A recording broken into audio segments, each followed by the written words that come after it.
Mickey sits down at the bar. It's the middle of the afternoon, so the place is mostly empty, except for a table with 3 college kids in the back. Marisol brings him his beer without him having to order it. Hey, Marisol. Hi, handsome. How's your day? Super weird. You want to hear a story? From you? Always. What's going on? Mickey takes a sip of his beer and sighs softly. Oh, thanks, by the way. Marisol smiles and nods and then waves her hand in a circle, encouraging him to continue.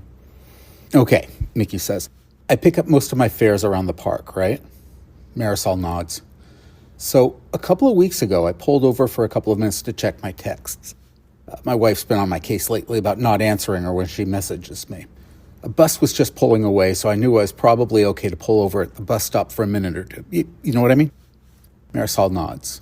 So, I'm just letting my wife know that I've seen her list of stuff to pick up on the way home, and I see this kid in a pizza delivery apron carrying a pizza into the park. That seemed really weird, so I rolled down the passenger side window and called out to him. He comes over, and I ask him what's going on, and that I didn't know that anyone delivered to the park. He says they'll deliver anywhere, but this is a regular order. Once a week, his boss gets an online order for a plain pie to drop off in front of that tree over there. He points to a super big tree near the fountain. I think it's a maple? Anyway, the kid says that the order's prepaid with a pretty good tip, so they deliver the pie and don't ask questions. I ask the kid if he's got any idea what's going on, and he just shrugs like he hasn't thought about it. So I give him $1 for his time, and we go our separate ways. That is weird, Marisol says. Yeah, Mickey says, but that's not the weird part. It's not? The bartender asks. Oh, it gets so much weirder. Marisol raises an eyebrow, so Mickey continues. So, a day or two later, I'm talking to a buddy of mine, Darius. Last weekend, the weather was super good, so he takes his girl out for a picnic in the park up near East Harlem.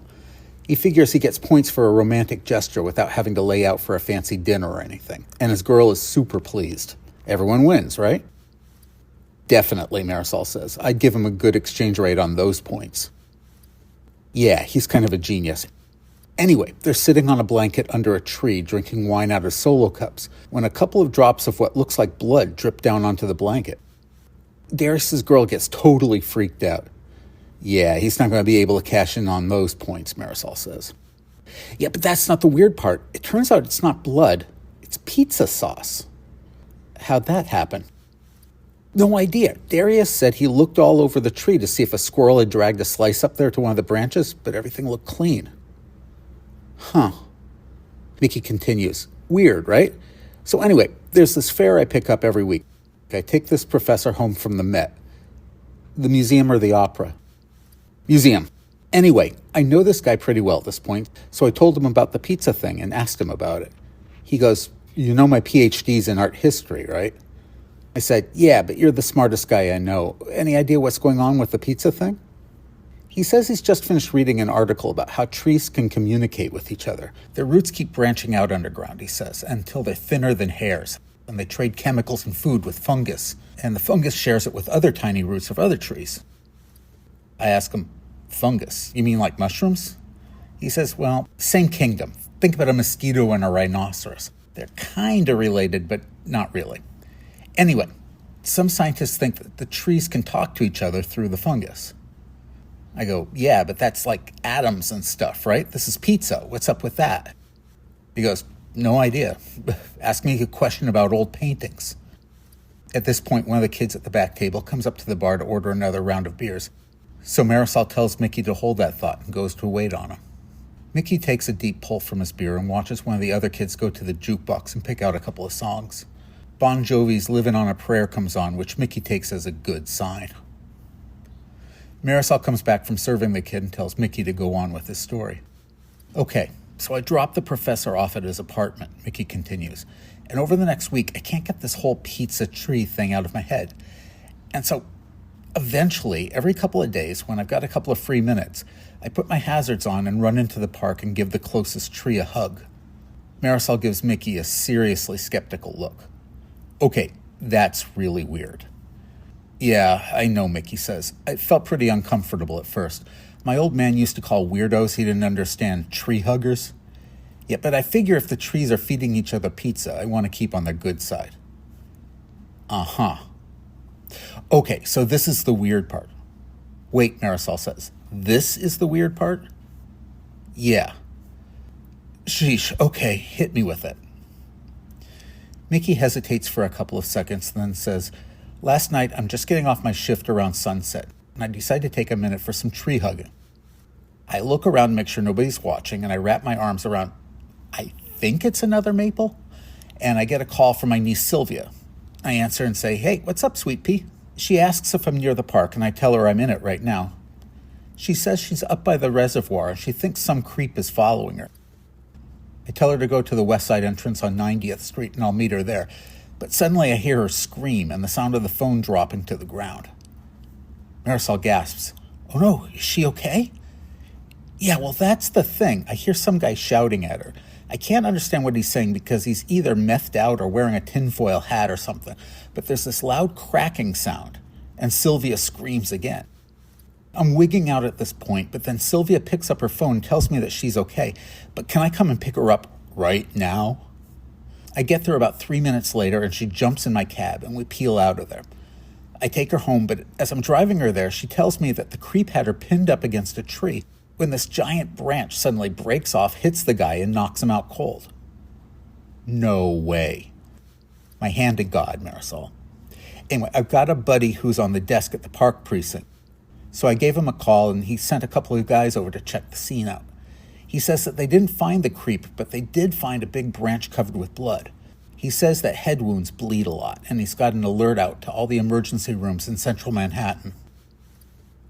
That is so freaky. So you think this has anything to do with the pizza tree hugging thing? I got no idea, Mickey says. But you want to know the kicker? There's a kicker? Mickey nods and takes another sip of his beer. Something was bugging me, but I couldn't put my finger on it. But later I'm talking to my sister. It turns out that the name Sylvia... Marisol nods. Yeah, my sister got pregnant with Sylvia when she was taking a couple of college courses, and she'd been reading a lot about the ancient Romans. She named her baby after a Roman goddess named Sylvia. She was the goddess of the forest. Marisol stares at Mickey and then slowly crosses herself. Hey, Mickey? Yeah? Don't tell anyone else about this. They're going to put you in a rubber room. Mickey thinks for a few seconds and then he nods. Yeah, you're probably right. And he drinks more of his beer. Jump ahead 10 hours or so, and Marisol is locking up the bar for the night. She wipes down all the tables and stacks the chairs. She does a count of the money in the register, which is within $1 or so of what it should be, so she decides to call it close enough and reconciles it with some change from her pocket. She turns off the neon open sign, and she's about to lock the front door when she pauses and thinks for a moment. She goes behind the bar and fills up a pint glass from one of the kegs that's almost kicked. She takes the glass out to the door and sticks her head out onto the street, looking both ways to make sure that nobody's there. Then she walks over to the tree planted in the sidewalk in front of the bar. She crouches low and pours the beer out onto the roots of the tree and strokes the bark. There you go, buddy, she tells the tree.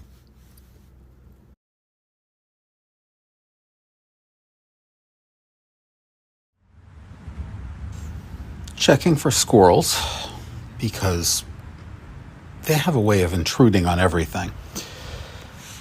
I have a friend who told me once that you'll go through periods in life where you're no damn good to anyone. And at the same time, every now and then, we like to go on a picnic because there's something indulgent and simple and lovely about a picnic. And so I've taken myself out today to have a picnic. And I don't have a name for this drink, but we're going to start it with this. Buchanan's Pineapple Spirit. It's essentially pineapple-infused scotch. And you'd be surprised how good it is. Anyway, I've never been able to figure out why they put this kind of child-proof pouring break on bottles of liquor, and I keep forgetting to take it off of this bottle. Anyway, so there's 2 ounces of the Buchanan, over ice in our cocktail shaker. And this lemon was looking small and discouraged, like it had missed its window for achieving its goals in life. And so I invited it on the picnic with me. And okay, here we go.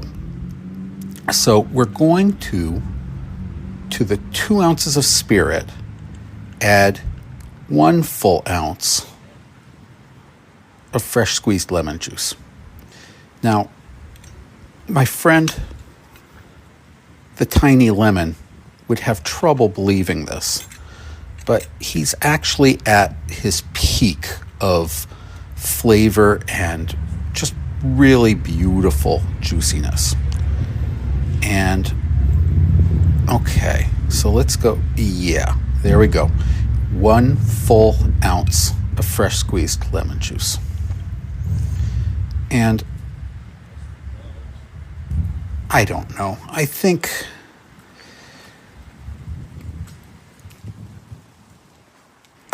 there we go. I was really concerned at this point that that I wouldn't be able to get the top off the maple syrup. And we're going to go with 3/4 of an ounce of the darkest maple syrup you can find. Back in the day, they would have called this a grade B. Anyway, I was afraid I wouldn't be able to get the top off, and then for lack of hot water to run it under, I'd have to suck on the cap, and that's when somebody would walk by, and one of our less fortunate guys in the park would say, "Oh, we've all been there, brother." Anyway, shaking, still checking for squirrels. Oh, there we go. Okay. Now, in a way, this is kind of an indulgence. This is my fanciest looking martini glass, but I found it at a flea market, and it turns out it was just a promotional gift from Grey Goose at some point over the last few years. But it is a fine looking martini glass. And so it's the perfect thing to bring on a self-indulgent liquid picnic. Okay, so let's try that out. And maple syrup.